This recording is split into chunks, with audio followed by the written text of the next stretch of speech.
Hello बच्चों, आज आप लोग का study with Rita Yadav class में स्वागत है। आज हम लोग गृह विज्ञान विषय के अंतर्गत पाठ 3 जिसका शीर्षक है घर की सफाई, इसके बारे में अध्ययन करेंगे। बच्चों, गृह की सुव्यवस्था की अमूल्य निधि गृह की सफाई अर्थात स्वच्छता है। इसके अभाव में घर की गंदगी दूर दूर तक फैलकर वातावरण को दूषित कर देती है, जिससे नाना प्रकार के कीटाणुओं में वृद्धि हो जाती है और ये कीटाणु गृह के सदस्यों में संक्रामक रोग फैलाते हैं। इस प्रकार वे गृह की सुविधाजनक जीवन को नष्ट कर डालते हैं। बच्चों, कहा भी गया है कि साफ सुथरे घर में लक्ष्मी का वास होता है तथा गंदे घर में दरिद्रता का निवास होता है। प्रत्येक गृहिणी को अपने जीवन में सफाई का विशेष महत्व रखना चाहिए। उसे सफाई के नियमों, प्रकारों तथा सफाई के साधनों आदि का संपूर्ण ज्ञान होना चाहिए। इसके बाद हम बच्चों आप लोग को बता देते हैं कि घर की सफाई का अर्थ क्या है।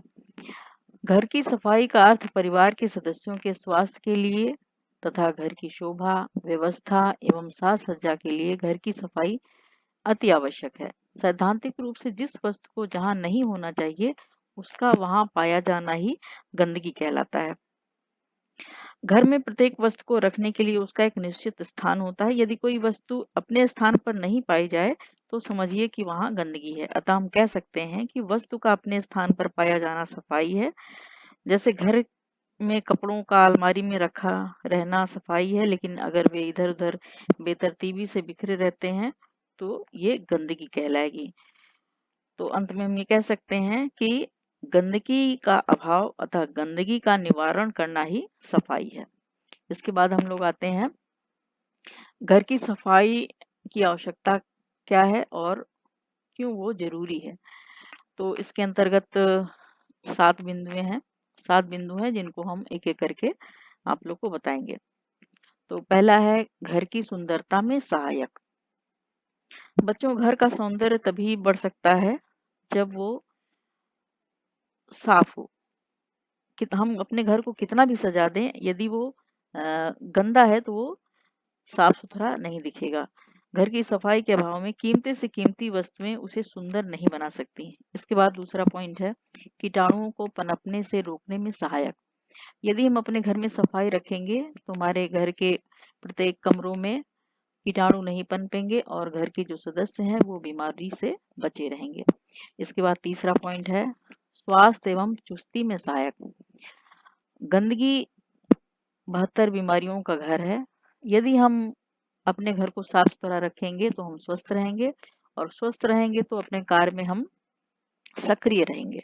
इसके बाद आता है घर को आकर्षक बनाने में सहायक।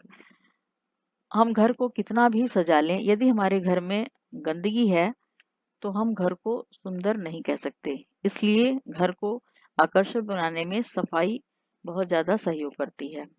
फिर इसके बाद आते हैं बच्चों घर की सफाई गृह व्यवस्था में सहायक।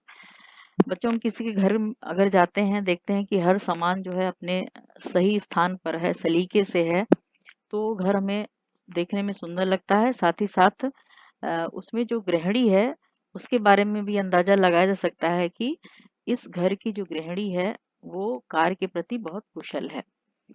इसके बाद हम लोग आते हैं जीवन स्तर को उच्च बनाने में सहायक।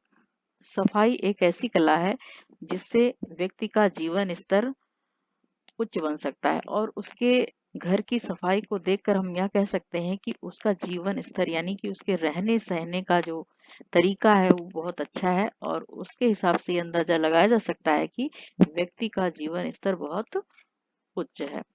इसके बाद आता है 7वां पॉइंट आगंतुकों द्वारा प्रशंसा। बच्चों, यदि हम किसी के घर में जाते हैं और कोई चीज बहुत अच्छे से सलीके से रखी गई हुई है अपने अपने स्थान पर और वो देखने में अच्छी भी लगती है और साथ साथ सफाई भी रहती है, तो हम अनायास ही यह कह बैठते हैं कि अरे उसके घर में कितनी ज्यादा सफाई है या इस घर में कितनी सफाई है। तो इससे क्या होता है कि हमारे घर में कोई व्यक्ति आता है, आगंतुक आता है, तो हम कह सकते हैं या वो व्यक्ति कह सकता है कि हाँ ये फला घर बहुत साफ है। तो इससे आगंतुकों से हमें प्रशंसा भी मिलती है। इसके बाद हम आते हैं बच्चों घर की सफाई के प्रकार।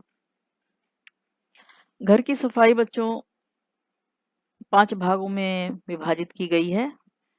पहला दैनिक सफाई, दूसरा साप्ताहिक सफाई, तीसरा मासिक सफाई, चौथा वार्षिक सफाई और पांचवा आकस्मिक सफाई। तो सबसे पहले आइए हम लोग जान लें दैनिक सफाई के बारे में। इसके अंतर्गत निम्न सफाई आती है बच्चों। घर के जो सभी कमरे हैं उनकी धूल व गर्द को साफ कर लेते हैं, फर्श पर झाड़ू पोंछा लगाते हैं, फर्नीचर आदि साफ करते हैं, रसोई में जो बर्तन रहता है उसको साफ करते हैं, रसोई घर की सफाई करते हैं, कपड़ा धोना, बिस्तर लगाना, सजावट की वस्तुओं को पोंछना, स्नान गृह व शौचालय साफ करना, घर का आंगन साफ करना, घर की नालियों को साफ करना, गमलों में पानी नहीं देना आदि, ये सब दैनिक कार्य हैं। इसके बाद हम लोग आते हैं बच्चों साप्ताहिक कार्य, जिसको कि वीकली क्लीनिंग कहते हैं। इसके अंतर्गत घर के जो सभी स्थान होते हैं उनकी जो सफाई होती है वो रोज नहीं हो सकती है, अतः जिन वस्तुओं या भागों की सफाई हम रोज नहीं कर सकते हैं उनको सप्ताह में एक बार जरूर साफ करना चाहिए। उदाहरण के लिए पूरे घर के फर्श की धुलाई, दीवारों व छतों पर लगे जाली साफ करना, चादर गिला बदलना, बिस्तर दरी कालीन झाड़ना, उन्हें धूप दिखाना, दरवाजों के शीशे चित्रों किताबों अलमारियों को अच्छी तरह झाड़कर साफ करना, ये साप्ताहिक सफाई के अंतर्गत आता है। साथ ही साथ रसोई व भंडार घर की भी उचित सफाई करके मसाला रखने वाली शीशियों तथा डिब्बों को गर्म पानी व साबुन से साफ करके उन्हें सुखाकर यथास्थान पर रखना भी साप्ताहिक सफाई के अंतर्गत आता है। साथ ही साथ स्नान घर की जो सिंक होती है या अन्य वस्तुओं की विशेष रूप से सफाई करना भी इसके अंतर्गत आता है। धोबी को कपड़े देना भी साप्ताहिक सफाई में आता है। इसके बाद हम लोग आते हैं बच्चों मासिक सफाई यानी मंथली क्लीनिंग। घर की कुछ वस्तुओं की सफाई सप्ताह में एक बार भी नहीं हो पाती और ना ही इसकी आवश्यकता होती है। ऐसी सफाई महीने में एक बार अवश्य हो जानी चाहिए, अतः इस सफाई को मासिक सफाई कहते हैं। इस सफाई में मुख्य रूप से भंडार गृह की सफाई की जाती है। इसमें भंडार गृह सूखे अनाजों दालों आदि वस्तुओं को धूप दिखाना, अचार चटनी आदि को धूप दिखाना, घर की दीवार पर लगे धब्बों को साफ करना, कालीन को साफ करना उसको धूप दिखाना, पंखे ट्यूबलाइट इन सब की सफाई करना या शोकेस में रखे जो कांच के बर्तन होते हैं इन सबको साफ करना मासिक सफाई के अंतर्गत आता है। इसके बाद हम लोग आते हैं बच्चों वार्षिक सफाई यानी एनुअल क्लीनिंग। इसके बाद जैसे है कि वार्षिक सफाई में वर्ष में एक बार पूरे घर की पूर्ण रूप से सफाई की जाती है। वार्षिक सफाई में घर की मरम्मत तथा पुताई, फर्नीचर की मरम्मत तथा पॉलिश, घर में उपस्थित रद्दी सामान को निकालना, इस सफाई में कुछ विशेष धन भी खर्च करना पड़ता है तथा परिश्रम भी बहुत ज्यादा हो जाता है। वार्षिक सफाई के लिए बजट में प्रावधान करना पड़ता है। यह सफाई दशहरे के पहले या बाद में करनी चाहिए क्योंकि इससे वर्षा ऋतु में उत्पन्न कीड़े मकोड़े भी नष्ट हो जाते हैं। ये सफाई हम लोग के यहाँ खासकर दिवाली के पहले की जाती है। उसमें पूरे घर को साफ सफाई करके उसके पुताई वगैरह करके घर को साफ किया जाता है। और वार्षिक सफाई जो होती है वो घर की सफाई को पूर्णता प्रदान करती है।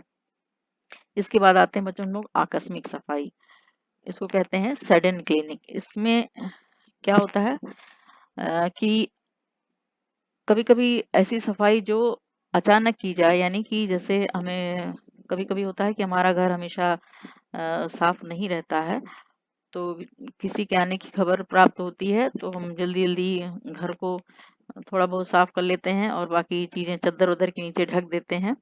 तो ये इस तरह की जो सफाई होती है वो सडन सफाई है। या आंधी तूफान आ जाता है तो उसकी वजह से ये सफाई जो करी जाती है उसको सडन क्लीनिंग कहते हैं। इसके बाद आता है बच्चों घर की सफाई के साधन। घर की सफाई जिससे हम करते हैं उनको भी कई भागों में बांटा गया है। जैसे पहला है कपड़े व चिथड़े, इसमें कपड़े होते हैं और कुछ जो पुराने कपड़े हो जाते हैं उनको चिथड़े कहा जाता है, उससे हम झाड़न पोछन का काम करते हैं। फिर दूसरा आता है झाड़न या ब्रश। इसमें ब्रश वगैरह का इस्तेमाल करते हैं, जैसे बाथरूम की दीवार को रगड़ कर साफ करते हैं। और सफाई के इसके बाद आता है तीसरा सफाई के आधुनिक यंत्र। इसके अंतर्गत जैसे वैक्यूम क्लीनर है, कारपेट स्वीपर है, बर्तन साफ करने की मशीन। तो वैक्यूम क्लीनर बच्चों जैसा कि आपको चित्र में दिखाई पड़ रहा है कि ये लेडी जो है वैक्यूम क्लीनर से अपने घर की सफाई कर रही है। इसमें क्या होता है, ये जो यंत्र होता है वैक्यूम क्लीनर, ये बिजली से चलने वाला यंत्र होता है। और इसको जो है, इसमें एक लंबी सी रॉड लगी होती है और इसके पीछे एक डब्बा होता है। इसमें ये जो धूल मिट्टी होती है इसको सोखता है और उसमें इकट्ठा करता जाता है। फिर इसको जो है खाली कर देते हैं धूल मिट्टी, और फिर सफाई करने लगते हैं। इसके बाद आता है कारपेट स्वीपर। ये जैसा कि चित्र में दिखाया जा रहा है, ये एक लेडी कारपेट को साफ कर रही है। ये कारपेट स्वीपर भी ये बिजली से चलने वाला एक यंत्र होता है, या इसको बैटरी से भी चला सकते हैं। इस बैटरी को चार्ज कर लेते हैं और इसको कारपेट के ऊपर ऐसे घुमा घुमा कर उसके धूल मिट्टी को साफ किया जाता है। इसके बाद आता है बच्चों बर्तन साफ करने की मशीन, जैसा कि चित्र में आप लोग देख रहे हो। ये बर्तन साफ करने की मशीन है। इसमें जो बर्तन होता है वो एक एक करके इसमें डाल देते हैं और इसको बंद कर देते हैं। थोड़ी देर बाद ये अपने आप धुल के सारे बर्तन साफ हो जाते हैं। ये भी बिजली से चलने वाली मशीन है। इसके बाद है कूड़े कचरे के बर्तन। बच्चों, हम कूड़े कचरे को रखने के लिए भी एक बर्तन का इस्तेमाल करते हैं, चाहे बाल्टी होती है जो ढक्कनदार होनी चाहिए। इसमें हम लोग गीला कूड़ा और सूखा कूड़ा दोनों अलग अलग रखते हैं। इससे ये आसानी होती है कि गीले कूड़े को हम अलग स्थान पर रख सकते हैं और सूखे कूड़े को अलग स्थान पर रख सकते हैं। साथ ही साथ सफाई की अन्य सामग्रियां भी होती हैं जिनका इस्तेमाल हम समय समय पर करते रहते हैं। इसके अंतर्गत झाड़ू, पोछा, जाला साफ करने की वस्तुएं आती हैं। इसके बाद है बच्चों घर में प्रयुक्त होने वाली विभिन्न प्रकार की वस्तुएं जो होती हैं उनकी सफाई। तो इसके अंतर्गत बहुत सारी वस्तुएं होती हैं जिनकी सफाई हम तरह तरह से करते हैं। तो इसके अंतर्गत पहली है लकड़ी की वस्तुएं। लकड़ी को साफ करने के लिए बच्चों हम लोग पहले क्या करते हैं कि लकड़ी के जो सामान घर में होते हैं, जैसे सोफा हो गया और मेज कुर्सी हो गई, तो इस तरह की जो लकड़ियां होती हैं उनको एक विशेष तरीके से साफ किया जाता है। लकड़ी की वस्तुओं को साफ करने के लिए हम उसमें पहले क्या करते हैं, उसको झाड़ लेते हैं। अच्छी तरह से झाड़ने के बाद उसे हम हल्का सा जो लकड़ी क्या होती है उसको पहले वार्निश कर लेते हैं। इसके बाद पॉलिश कर लेते हैं और पॉलिश करने के बाद उस लकड़ी को जो है आधा लीटर पानी में 1 बड़ा चम्मच सिरका मिलाकर कपड़े के घोल में भिगोकर वस्तुओं को साफ करते हैं और फिर अगर जरूरत पड़ती है उसको पॉलिश कर लेते हैं। इसके बाद है शीशे की वस्तुएं। शीशे की वस्तुओं को साफ करने के लिए बच्चों घर की जो जैसे खिड़की दरवाजे होते हैं शीशे से बने होते हैं, उनको गीले कपड़े या साबुन से साफ करना चाहिए। और शीशे को चमकदार बनाने के लिए बारीक कागज जो होता है उसमें स्प्रिट लगाकर रगड़ने से वो साफ हो जाता है। और साफ पानी में सिरका मिलाकर धोने से भी शीशा चमक उठता है। इसी तरह जो दर्पण या शीशे होते हैं या तस्वीरों की जो शीशे की सफाई अखबार के गीले कागज से करनी चाहिए, फिर सूखे कागज से उसका गीलापन खत्म कर देना चाहिए। इस तरह कांच की जो बोतलें होती हैं, शीशी होती हैं, ये सब गर्म पानी, सोडा और साबुन से करना चाहिए। कांच के बर्तन साफ करने के लिए अमोनिया की जो कुछ बूंदें होती हैं वो गर्म पानी में डालकर बर्तनों को उसमें भिगो देना चाहिए। कुछ देर बाद उसे कपड़े से रगड़ कर साफ करके पोंछ कर सुखा देना चाहिए। इसी तरह जो बिजली के बल्ब वगैरह हैं वो मुलायम गीले कपड़े से साफ करना चाहिए, फिर सूखे कपड़े से चमका देना चाहिए। थर्मस जो होता है, बोतल को सोडे के घोल में थोड़ी अमोनिया की बूंदें मिलाकर साफ करनी चाहिए। इसके बाद आता है बच्चों चीनी मिट्टी व एनेमल की वस्तुएं। हमारे घर में चीनी मिट्टी की कप और ये क्रॉकरी वाले चीजें रहती हैं और इनेमल की भी वस्तुएं रहती हैं। उनको साफ करने के लिए साधारण पानी, साबुन व विम से साफ कर लेना चाहिए और चिकनाई मिटाने के लिए गर्म पानी का प्रयोग करना चाहिए ताकि उन पर पीलापन ना पड़े, और पीलापन हो तो सिरका लगाकर उसे साफ कर लेना चाहिए। इसके बाद है प्लास्टिक की वस्तुएं। प्लास्टिक की वस्तुओं को साफ करने के लिए बच्चों कपड़े में साबुन लगाकर पानी के साथ रगड़कर साफ करना चाहिए। इसके बाद है पत्थर की वस्तुएं। जैसे घर में क्या होता है, फर्श वगैरह होता है तो उसमें संगमर की जो वॉश बेसिन वगैरह भी होती है तो उसमें ग्रेनाइट पत्थर की टेबल टॉप जो होती है उसको साफ करने के लिए गीले कपड़े में साबुन लगाकर छोड़ देना चाहिए। इसके बाद पोंछने से उसमें चमक आ जाती है। इस तरह सीमेंट, पत्थर और टाइल्स के फर्श को झाड़ू व गीले कपड़े से साफ करना चाहिए और एक बार सप्ताह में साबुन के पानी से धोना चाहिए। साबुन के स्थान पर लाइजॉल डालने से फर्श चमक जाता है तथा फर्श पर जो धूल चिपकी हुई होती है वो भी साफ हो जाती है। इसके बाद आता है बच्चों धातु की वस्तुएं, यानी धातु में सोना और चांदी की वस्तुएं आती हैं। जैसे चांदी की वस्तुओं को साफ करने के लिए ये जो है चांदी की वस्तुएं होती हैं वायु के संपर्क में आते आते काली पड़ जाती हैं, अतः इन्हें साफ करते रहना चाहिए। और इनको साफ करने के लिए 1 लीटर पानी में 1 चाय का चम्मच नमक तथा 1 चाय का चम्मच सोडा डालकर उबालना चाहिए। अब इसमें चांदी की जो वस्तु है उसके घोल में डालकर कुछ देर उबालना चाहिए। 5 से 10 मिनट में गंदगी दूर हो जाएगी। और जो नक्काशीदार वस्तुएं होती हैं चांदी की, इनको साफ करने के लिए ब्रश का प्रयोग करना चाहिए जो कि मुलायम हो। वस्तुओं को घोल से निकालकर साबुन व पानी से धोकर मुलायम कपड़े से पोंछकर पॉलिश करना चाहिए और आवश्यकता पड़े तो दोबारा इनको पॉलिश कर देना चाहिए। इसके बाद है पीतल की वस्तुएं। पीतल की वस्तुएं बच्चों काली पड़ जाती हैं, इन्हें नींबू व खटाई से साफ करना चाहिए। पीतल की वस्तुओं को साफ करने के लिए उपयोग किए गए नींबू के छिलके पर नमक लगाकर उस बर्तन पर अच्छी तरह से रगड़ना चाहिए और कुछ समय के लिए रख देना चाहिए। जब बर्तन सूख जाए तो बर्तन को गर्म पानी से धोकर सुखाकर पतले कपड़े से पोंछकर चमकाना चाहिए। और जो सजावट की वस्तुएं हैं पीतल की, उनको साफ करके उन पर ब्रासों की पॉलिश करनी चाहिए। बाजार में ये ब्रासों की पॉलिश आती है। ब्रासों को एक पतले महीन कपड़े पर लगाकर सजावट की जो वस्तु होती है उसके प्रत्येक भाग पर अच्छी तरह से मलना चाहिए और दूसरे सूखे पतले कपड़े से पोंछकर चमका देना चाहिए। इसके बाद है बच्चों तांबे की वस्तुएं।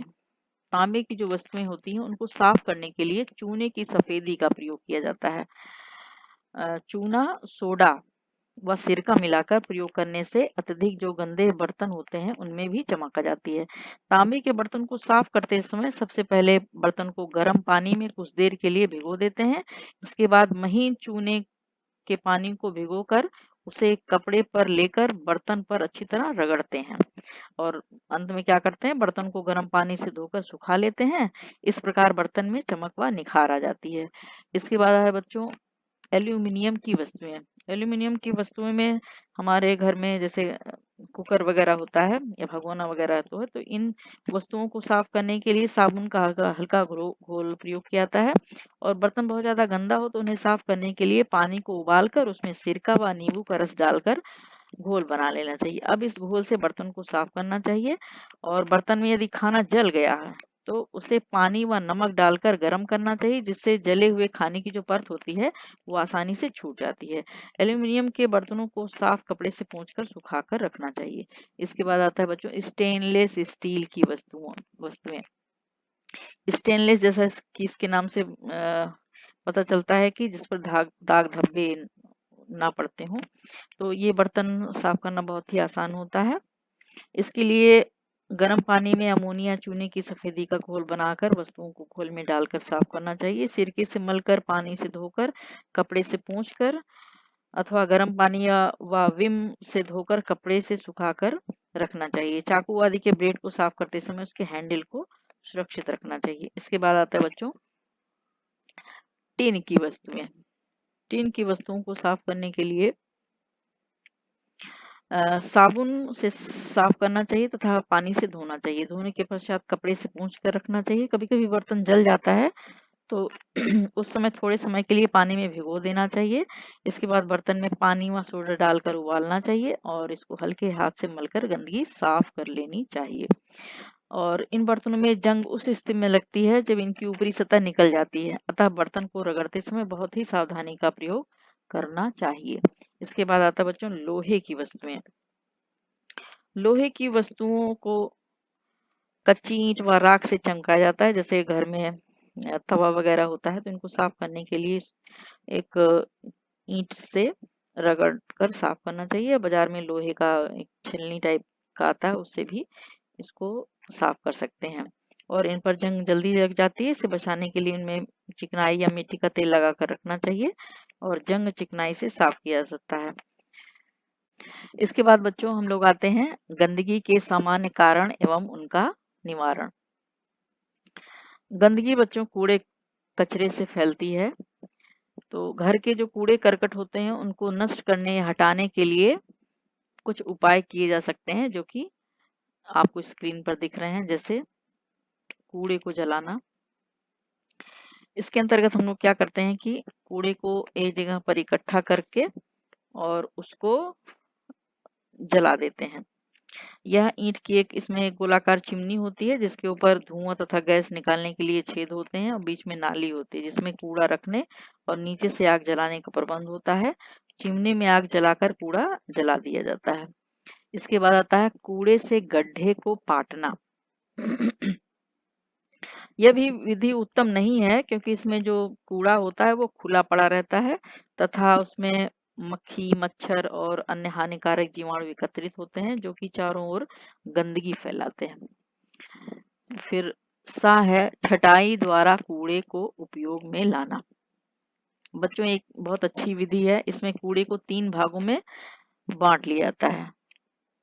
कोयले व मिट्टी के टुकड़े, मुलायम कूड़ा जिसमें घास, पत्ती, कागज व कपड़ों के टुकड़े आते हैं, और तीसरा कड़ा कूड़ा जिसमें हड्डी, कांच की टूटी चीजें ये सब आती हैं। जो पहले प्रकार के कूड़े से ईंट व दूसरे प्रकार के कूड़े से खाद बना ली जाती है, और तीसरे प्रकार के कूड़े को सड़कों के जो गड्ढे होते हैं उनको पाटने में इसका प्रयोग किया जाता है। इसके बाद आता है बच्चों गंदे पानी का निकास। बच्चों, गंदे पानी के निष्कासन की व्यवस्था घर में अवश्य होनी चाहिए। पानी के बहाव के लिए अच्छी नाली की व्यवस्था जरूर होनी चाहिए। घर का जो फर्श है वो पक्का व ढाल होना चाहिए। घर की जो सभी नालियां हैं वो एक मुख्य नाली से मिलनी चाहिए। मुख्य नाली को सड़क से बाहर बहने वाली नाली से मिला देना चाहिए। आजकल शहरों में सीवर लाइन पड़ी रहती है। घर की नालियां ढकी हुई होनी चाहिए। यदि घर 2 मंजिला हो तो ऊपर की मंजिल से पानी को नीचे पहुंचाने के लिए सीमेंट की नाली या पाइप का उपयोग करना चाहिए। पाइप के ऊपरी भाग पर जाली लगवानी चाहिए, ताकि कूड़ा उसी में जमा रहे, सिर्फ पानी बहकर जाए। इन विधियों से घर का जो गंदा पानी है वो बाहर निकाल सकते हैं। इसके बाद आता है बच्चों मल मूत्र का निकास। मल मूत्र के निकास की 2 विधियां प्रचलित हैं। एक है शुष्क विधि और दूसरी है जल संवहन यानी फ्लश विधि। तो सबसे पहले आइए हम लोग जान लें शुष्क विधि के बारे में। मल मूत्र के निष्कासन के लिए इस विधि में शौचालय में एक खोखला मंच बनाकर उसके नीचे एक तसला या बाल्टी रख दी जाती है। प्रतिदिन मल एकत्र हो जाने के बाद सफाई कर्मचारी बाल्टी से मल निकालकर अपनी टोकरी में भरकर नगर निगम या नगर पालिका की गाड़ियों में डाल देते हैं। गाड़ियों द्वारा यह शहर से दूर गड्ढों में डाल दिया जाता है तथा इससे खाद तैयार की जाती है। इस प्रकार की व्यवस्था कस्बों या छोटे शहरों में होती है। इस प्रकार के शौचालयों की सफाई प्रतिदिन फिनाइल से अवश्य करनी चाहिए। इसके बाद आता है बच्चों जल संवहन विधि। यह विधि सभी आधुनिक व बड़े शहरों में मल मूत्र निष्कासन के लिए जल संवहन की विधि अपनाई जाती है। इसे फ्लश सिस्टम भी कहते हैं। यह अधिकतर घरों में बहुतायत पाई जाती है। यह मल मूत्र निकास की सर्वोत्तम विधि मानी गई है। इस विधि में एक व्यवस्थित शौचालय बनाया जाता है। इसमें मल मूत्र त्याग के लिए अलग अलग सीटें लगाई जाती हैं तथा इसका संबंध जो होता है वो भूमिगत पाइप द्वारा सड़क की मुख्य पाइपलाइन से होता है। यह पाइप शहर से बाहर तक जाती है और सीट पर बैठकर मल त्याग किया जाता है तथा ऊपर लगी पानी की टंकी से जंजीर खींचकर पानी छोड़ा जाता है। पानी के बहाव के साथ मलमूत्र बह जाता है तथा शौचालय पूर्ण स्वच्छ रहता है। तो ये है बच्चों जल संवहन या फ्लश विधि। इसके बाद आइए बच्चों हम नेक्स्ट टॉपिक पर आते हैं, बिंदु पर आते हैं कि घर की सफाई करते समय हमें किन किन बातों का ध्यान रखना चाहिए। बच्चों, घर की सफाई करते समय हमें बहुत सी चीजों का ध्यान रखना चाहिए। पहली बात तो सफाई जो घर की हो वो क्रमानुसार हो और उचित साधन का प्रयोग हो। सफाई का जो स्तर है वो ऊंचा हो, गंदगी कम की जाए और उसमें अकेले गृहिणी को परेशान होने के बजाय परिवार के जो अन्य सदस्य हैं उनका भी सफाई में सहयोग लेना चाहिए और सफाई सामग्री की उचित देखभाल भी करनी चाहिए। और घर की मक्खियों और मच्छरों से बचाना भी बहुत जरूरी है। घर से गंदगी का निष्कासन व निस्तारण भी करते रहना चाहिए और कम से कम गंदगी फैलने देना चाहिए। और जो हमारे सफाई के जो साधन हैं उनकी भी देखभाल सुचारू रूप से करना चाहिए, क्योंकि यदि साधन ही ठीक नहीं रहेंगे तो घर की सफाई आसानी से नहीं हो पाएगी। इसलिए सफाई सामग्री एवं साधनों की हमें उचित तरीके से देखभाल करते रहना चाहिए।